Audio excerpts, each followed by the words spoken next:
Welcome to the Soapbox, folks. I'm Russell Conti, and today I'd like to take the opportunity to introduce you to Baby Lock's Zest sewing machine.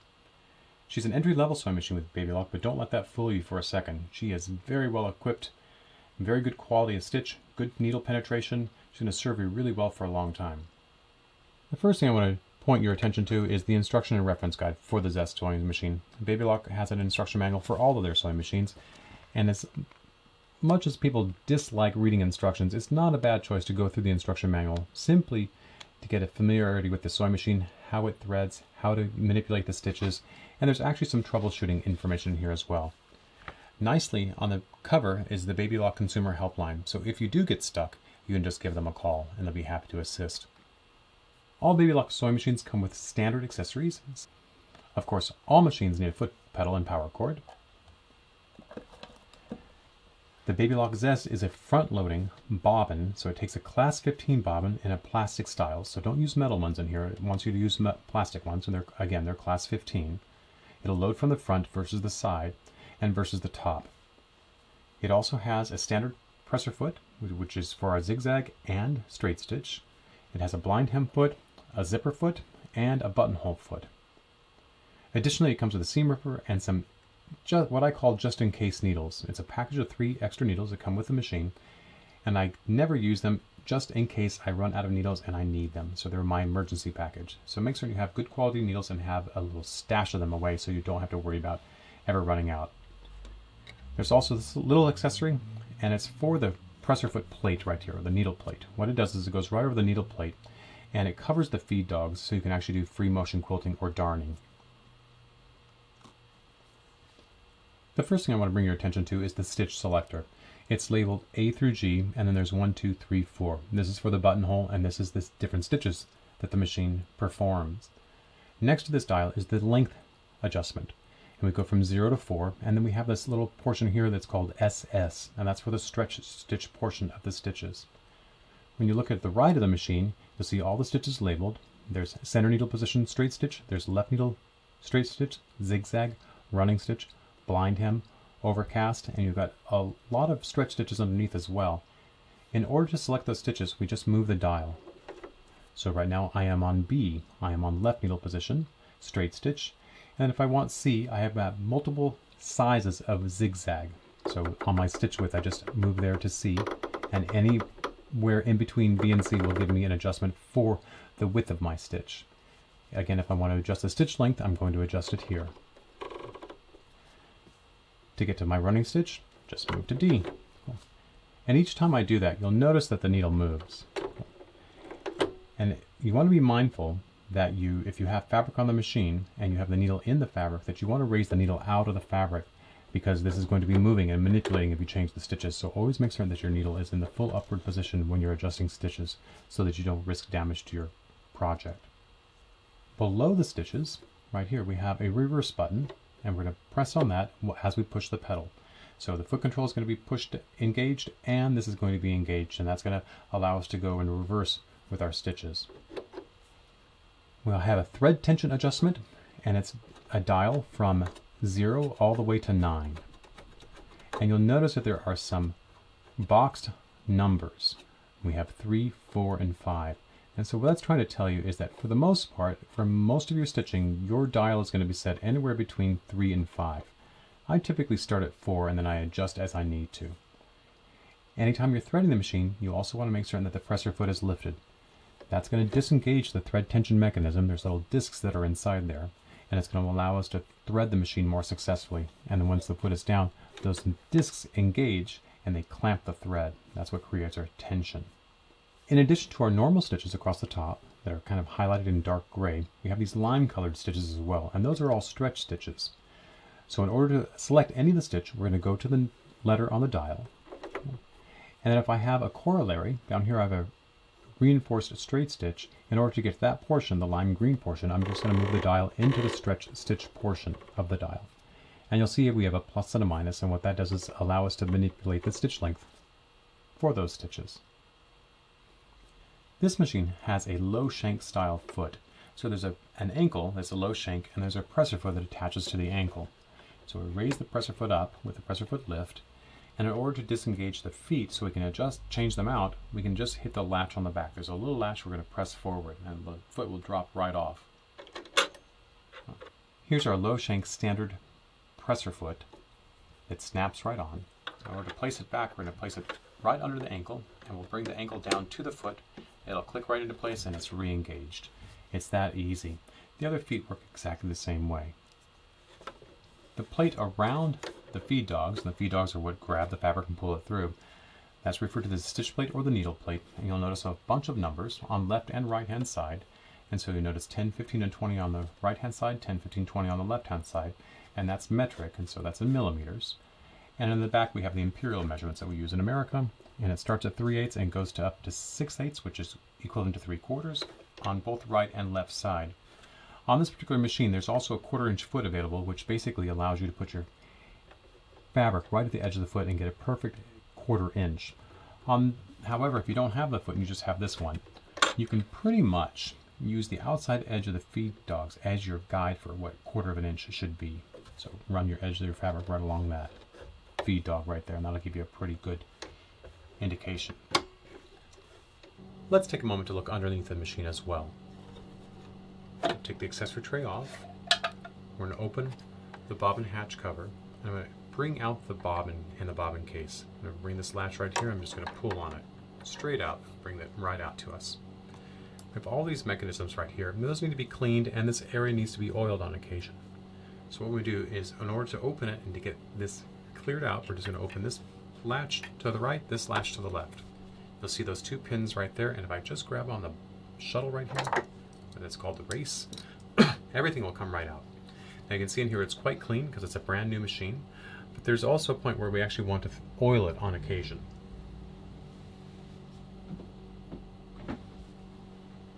And what we're going to do is we're simply going to place a little drop of oil right there. We'll check our work here, make certain this is all clean. We'll also check our hook mechanism here. And then when we're ready to put it back together, you'll notice this little portion right here. Looks like a little cradle. And it doesn't matter what position it's in, you can place it there. But what we're going to do is we're going to make certain that this rests right back in there. It's going to have a little bit of play, so don't be surprised. Okay? Do make certain your needle is not engaged. It can't be down in there, otherwise you're not going to be able to place the pieces back together. Then this piece is going to align here about 6 o'clock. There's a little guide and a little pin. We'll place those pins right there and place back in place, and we'll bring the latches back down to close it up. Now make sure you really get those latches in place, otherwise all the mechanism can come back out. And we're ready to go again. Again, our bobbin is going to place with the stitch finger in that little opening that's just before 12 o'clock. And we're just going to push it until it clicks into place. Once it's clicked into place, we're ready to go. Now the machine is plugged in, we're ready to power her up, and the power switch is on the right hand side too, right next to the where you plug the machine in. See, it lights right up there, and we're ready for threading the machine.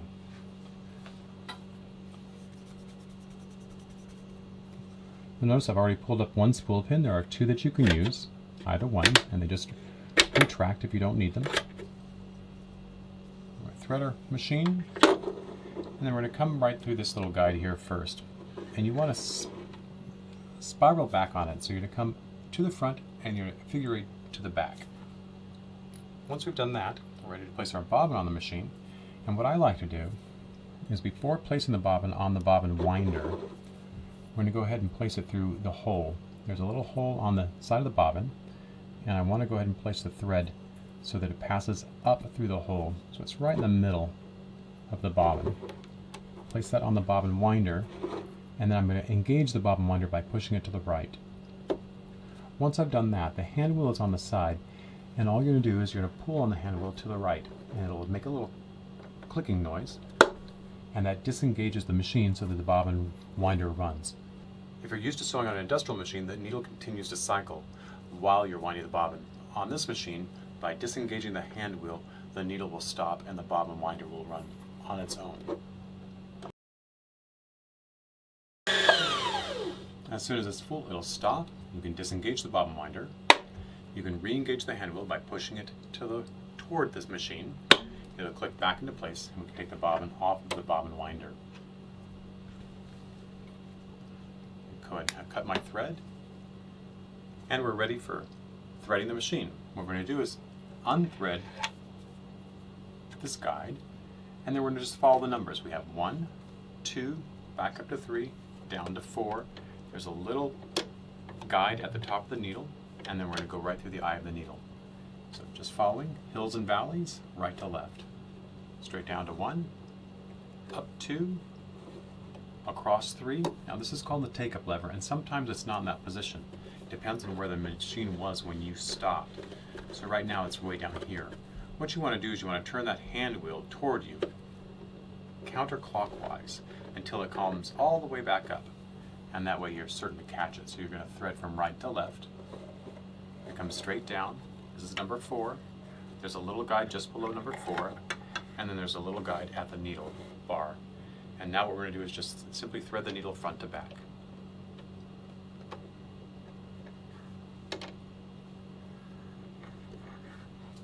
Another feature I didn't point out to you earlier is that this machine is actually a free arm. So it's not a flat bed like an industrial, but with this little piece right here will pull to the left and it comes off, and it allows you to do collars, cuffs, and waistbands. Small things that you can get around the bed of the machine. Again, our bobbin is going to load in from here. And what we're going to do is place the bobbin so that when it's facing us, if you think of it this way, the thread is down the right-hand side, so it's going clockwise. And we think of it in the letter Q, so the tail is coming down on the right-hand side versus the letter P. Okay, so think of it as a Q. Bring the bobbin case up toward you. You're going to place the bobbin into the bobbin case, and there's a little path through which it's going to pass. It'll just run right through there, and then it'll come under this spring mechanism right there, and just give a little tug, and it sits right there. Okay. Then we're ready to place the bobbin into the bobbin case. And there's a stitch finger right here, and that's going to go right into this place right there. What I do is just place it, and then I just push it until it snaps into place. You'll hear it click, and as long as it's all the way in there, you're in good shape. If it's still a little, it'll have some play in it, but if it pulls back out, you know you didn't get it clicked into place. We want to make certain it's really snapped into place nicely. Once we've done that, we're ready to bring the bobbin thread up to the top, and what we'll do is we'll hold the needle thread, we'll turn the hand wheel 1 full revolution counterclockwise until the bobbin thread comes to the top. And magically it appears. We bring it to the top, and then bring both threads toward the back of the machine. We're ready to start sewing.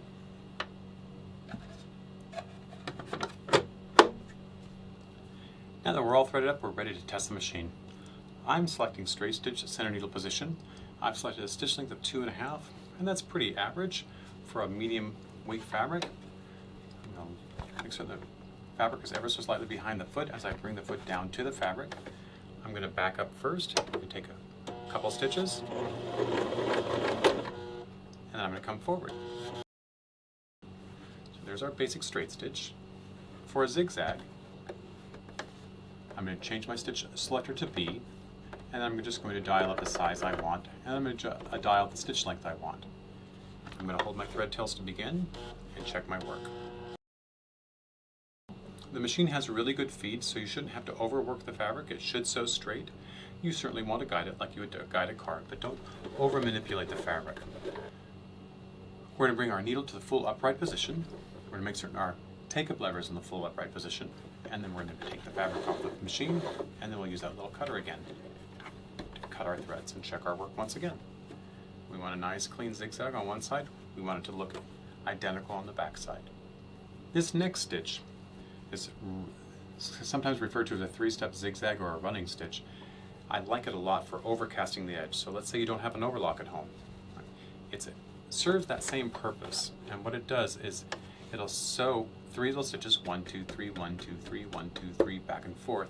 And if you catch the very edge of the fabric on that last swing, so it goes 1, 2, 3 off the edge, 1, 2, 3 back on, 1, 2, 3 off the edge, it'll stabilize the fabric pretty nicely for you. Now again, make certain you hold your thread tails when you first start.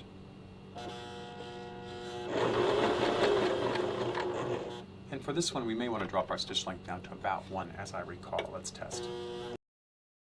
And as I'm sewing, 1 stitch is going off the edge of the fabric, and the rest are catching the fabric.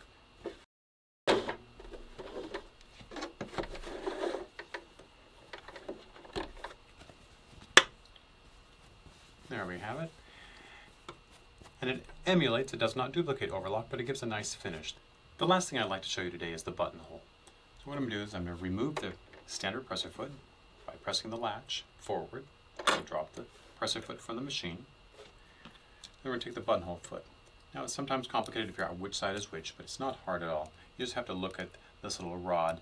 The balance that's behind it is going to sit behind the foot on the ankle. So think of it that way and keep the slashes or the measurement marks off to the left.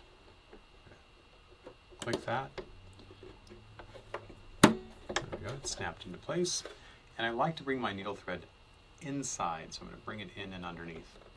There we go, we're ready to go. Now what we're going to do with this buttonhole, it's a 4-step buttonhole, and we want to go to the dial somewhere in this range here, and the stitch length is a matter of preference. There's not a right or wrong. You're just going to adjust until you get what you like. And then we're going to go to this portion of the dial. We're going to run the bead down the left-hand side, and then we're going to bar tack at the bottom, and we'll select this portion of the dial for that. Then we're going to do the other bead up the other side, and then we'll come back to this portion of the dial to do the bar tack at the back. What I've done on my fabric is marked the length I want and the front and the back, so I know where it's going to be, and I'm going to place it on the machine. A little quick trick about buttonholes: use a piece of tearaway stabilizer on the back. It'll give you a much more pronounced buttonhole and much more successful. It supports the fabric. Now we're getting ready to do the buttonhole. We want to place it under the foot and keep the presser foot moved to the front. So there's this little guide right here that moves back and forth as the buttonhole is forming, and we want to make certain it is all the way pressed forward so that the red slash here and the red slash here align. Now you can use those to identify the length of your buttonhole as well, right? And they're in 1/4 inch increments. I want to make a buttonhole that's roughly 1 1/4 inches. So I'm going to select my first side. I'm going to make certain that my line goes right down the middle of the presser foot, right in that opening where the window is. Make certain that everything is forward, and I'm going to make one more adjustment. Right here on my thread tension, I'm going to drop my thread tension ever so slightly. I want all the threads to form on the back so that everything on the top looks nice.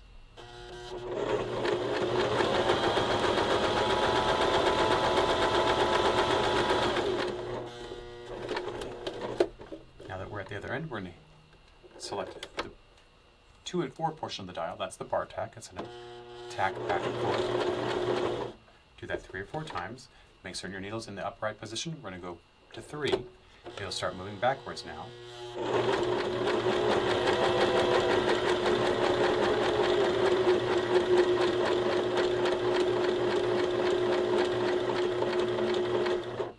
Once you're at the back, go to the 4 portion of the dial and bar tack one more time. Once you've completed the buttonhole, bring your needle into the full upright position. Make certain the take-up lever is in the full height. We're ready to take it off the machine. We'll clip our threads and check our work. There we are. This is Russell Conte with the Soapbox. Thank you for joining me today. I hope you found the instruction helpful.